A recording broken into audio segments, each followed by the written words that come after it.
Well, the NFL trade deadline is over, and while Detroit Lions fans, most of us anyway, try to compose ourselves in the colossal letdown that was the NFL trade deadline of 2025, we are trying to figure out where do we go from here. The Detroit Lions brought in a practice squad offensive lineman. Dan Campbell said on the radio that he thinks that we have what it takes. He believes in our guys, and our general manager at the trade deadline was Ghost. We did not get to hear him at all. This is the second time in the 5-year tenure of Brad Holmes and Dan Campbell that we have not made a trade at the trade deadline.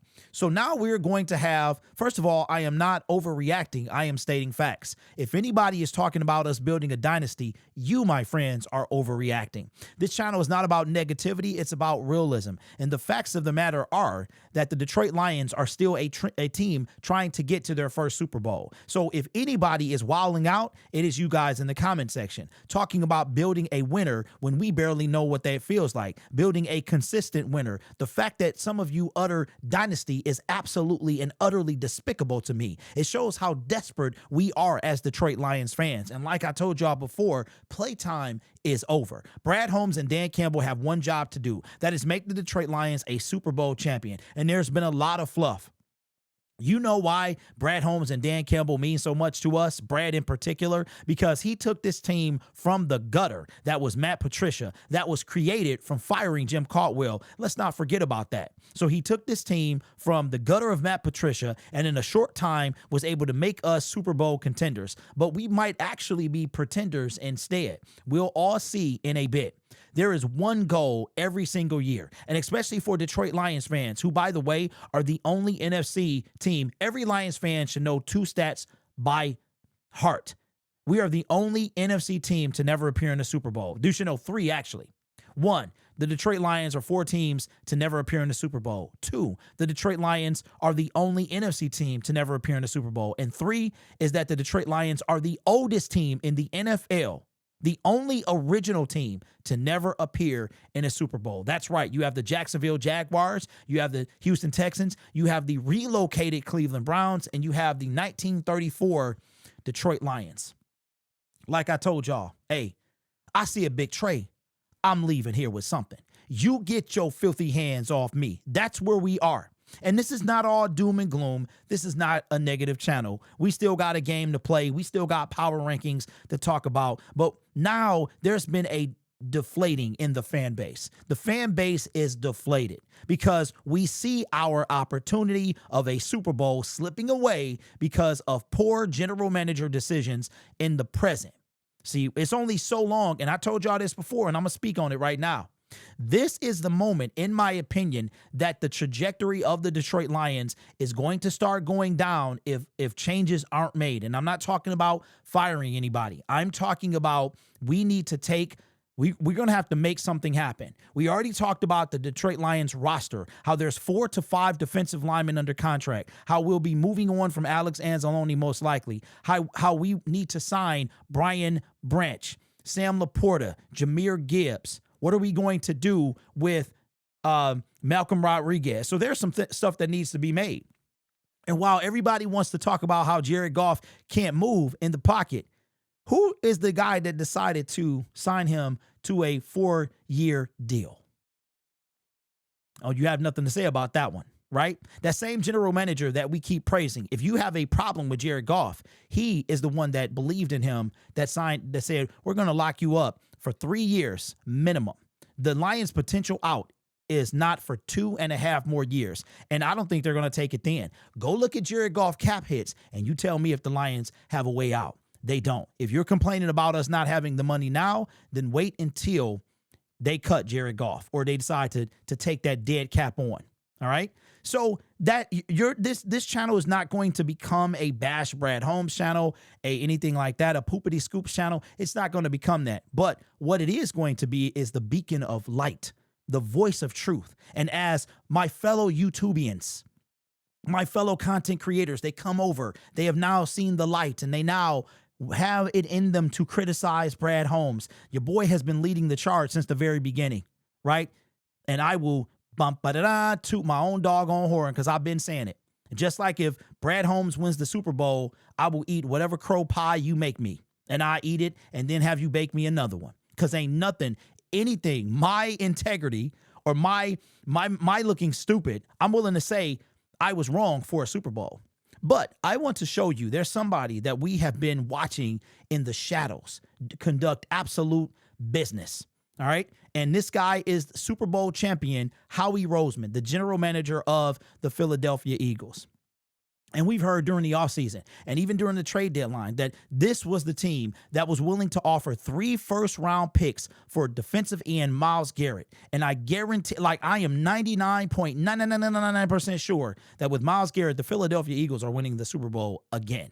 All right? Back to back. When you know what you're competing with, you make moves accordingly. Here's what he had to say about the trade deadline and being aggressive when it comes to the NFL. And I hope Bradley Matthias, Jerome, Cornelius Holmes is taking notes. Here's how he coming from Ari Mirov's YouTube channel. Micah Parsons and Myles Garrett, who you both you were reportedly interested in trading for each of those guys. Michael Parsons, of course, before the season began. Are you trying to get me fined by speaking of players on other teams? Is that your goal here, Jimmy? Well, I can see that being your goal. The players aside, it does seem like you were willing to, make a big swing and trade multiple future first-round picks. Whether it's for those players or anyone else. What makes you comfortable, trading away those kinds of draft assets? I feel like when there's opportunities to be aggressive for the right players, we're not going to sit on our hands. I don't think that you have great success without taking great risks at times. They got to make sense in terms of the risks that you're taking. And so, we can't be afraid to fail. I think for a lot of times, for you to get to the top, that you got to be willing to take chances that, may look controversial at times. And so, if there was an opportunity to do that, we thought gave us also an opportunity to be the last team standing, put confetti on our head, we're going to go aggressive in that direction. I feel like that's the right way to operate our team. And that doesn't come without mistakes. I understand that. But, I won't live with regret. I won't live with regret in the way that we operate around here. And so if we feel passionate about something, if we think the value's right, we're not going to be afraid to pull the trigger. Ooh-wee. Bars. Everything he said, I'm 100% backing it up. Everything he said. Said not afraid to be aggressive, not afraid to take risk, not afraid to live with failure. If you feel like the person fits, and the bar, the top of the bar, all right, was to be the last team standing with confetti on our heads. Ooh. Smoking. That's smoking right there. Now, as I said, man, I'm a Detroit. I bleed Honolulu blue, and I am steaming right now. I am very upset because we've been waiting on one thing, and I think that this team has been kind of rocked to sleep. I think that we are so, like I said earlier in the video, when it's kind of like being broke, right? You're broke. You have no money, and then you come into a lot of money. What typically happens? Do you put a bunch up? Are you smart with that money? Probably not. You're going to blow it. Next thing you know, you're back on the street, or you're struggling. You're on the street because you weren't wise with your money. We haven't had money in so long that we don't know what to do. We got a general manager who's good, okay, who's made great picks, who has potential for days, and he's waiting to reach it. And what we've come from. You know what the biggest argument that I hear, which is despicable for me? Well, look what Brad Holmes has done for this team in 2.5 years. Yeah, I see it. And we're trying to win everything. Because guess what? None of that matters unless we're holding the Lombardi trophy in February. Right? None of that matters. You can kid yourself and say that it does, but it doesn't. We've seen worse teams than ours. We saw the 2000 and whatever Baltimore Ravens with Trent Dilfer, but they had a defense out of this world. They won the Super Bowl. We saw the New York Giants, who had Michael Strahan. But they were not the team that you thought. They squeaked into the playoffs and they went 4-0 and won the Super Bowl. We're trying to get there. And you have Brad Holmes, who, again, he may not always make trades. Why did I use the Dos Equis? Why did I use this? because he is the most interesting GM in the world. See, when you are the smartest man in the room, sometimes you trip yourself up. Sometimes you trip yourself up. And like I said, man, this ain't a party pooping, despair, the sky is falling, none of that stuff. This is about making our team better. And a practice squad offensive lineman doesn't do that.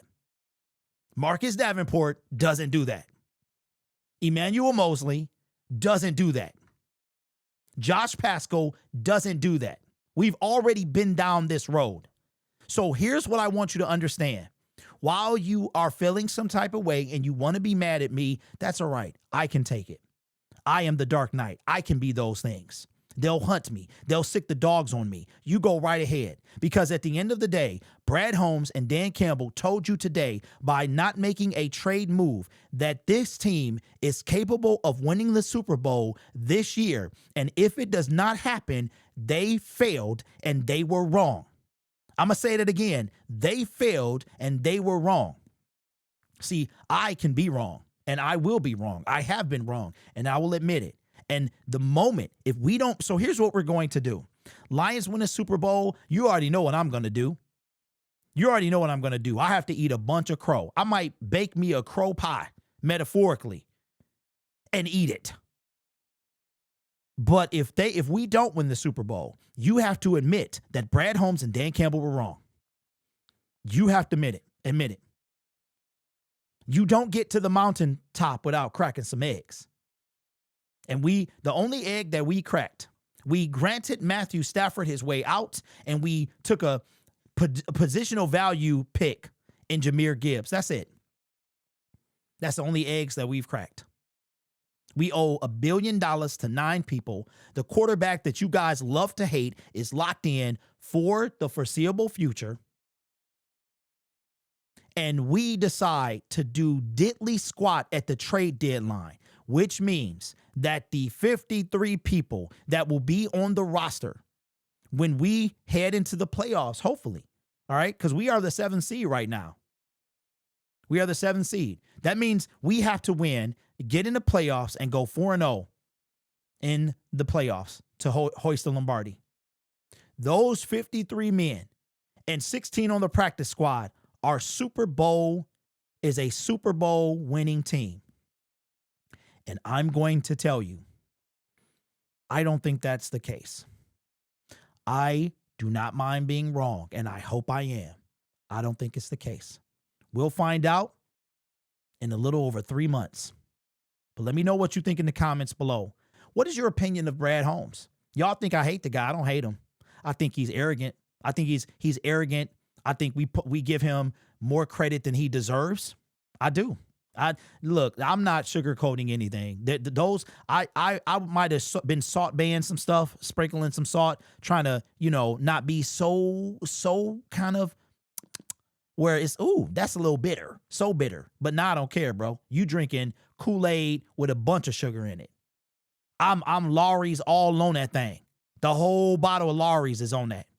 It's no, that's over with. He has one job every single year. He has to win he needs to win a Super Bowl. That's it. Every single year until you get it. Then once you get it, you to go. Once you bring the city of Detroit a Super Bowl, you are undisputed GOAT. Like your name is literally edged in the history books as the first general manager to bring the Detroit Lions to a Super Bowl. I know what it is, y'all. We are trying to protect ourselves.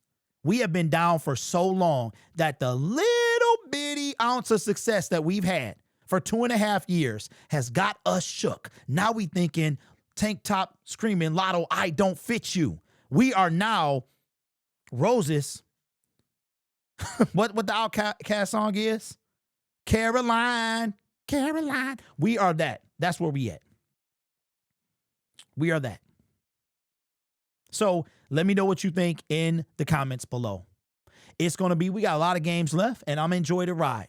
But when that ride come to an end, whenever it does, it's going to be on. I'm telling you right now. This channel is made possible by viewers, subscribers, and members just like you. It's because of your support I get to do what I do. As a matter of fact, I should start singing it. It's because of your support I get to do what I do. You could be anywhere else on YouTube, but you choose to rock with me. You guys are awesome. Take care of yourself and each other. And as always, Go Lions. Hey, don't shoot me. I'm just the messenger. Like it or not, I'm also pretty darn good at what I do.